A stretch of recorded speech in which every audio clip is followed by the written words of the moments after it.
Today we were up at Parliament giving evidence before the Senate Committee on the Cashless Debit Card, and Catholic Social Services was well positioned to be putting a case to the senators because I was accompanied by Ingrid Hatfield, who's here with us, and Ingrid from our office had just spent 2 weeks in Ceduna and up in the Kimberley, the trial sites.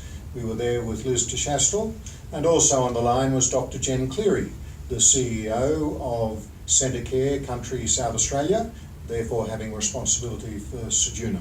So great to be able to bring together the experience of our members together with the principles of Catholic social teaching, looking at the way forward.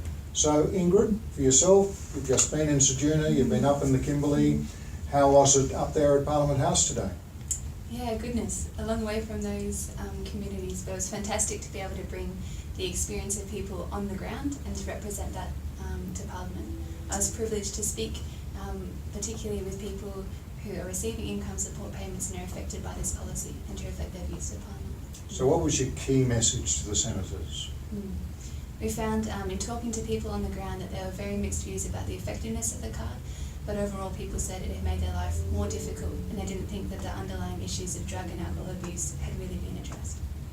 At Catholic Social Services, we've always said that this sort of device by government should only be used if local communities are wanting it, or if it's voluntary undertaking, or in particular cases where people might be proven wrongdoers. But where it's made mandatory for everybody, we do see problems, and we particularly see that if you're going to make it mandatory for everyone, there's got to be incentives and there's got to be a way out so people can get back to a normal existence. What's your own reflection on what you saw and heard from the welfare recipients themselves in Ceduna and the Kimberley?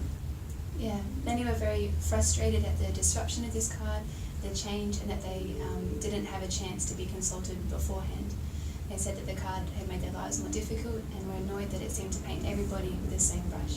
So I think going forward there needs to be many changes that reflect the experiences of people in the community.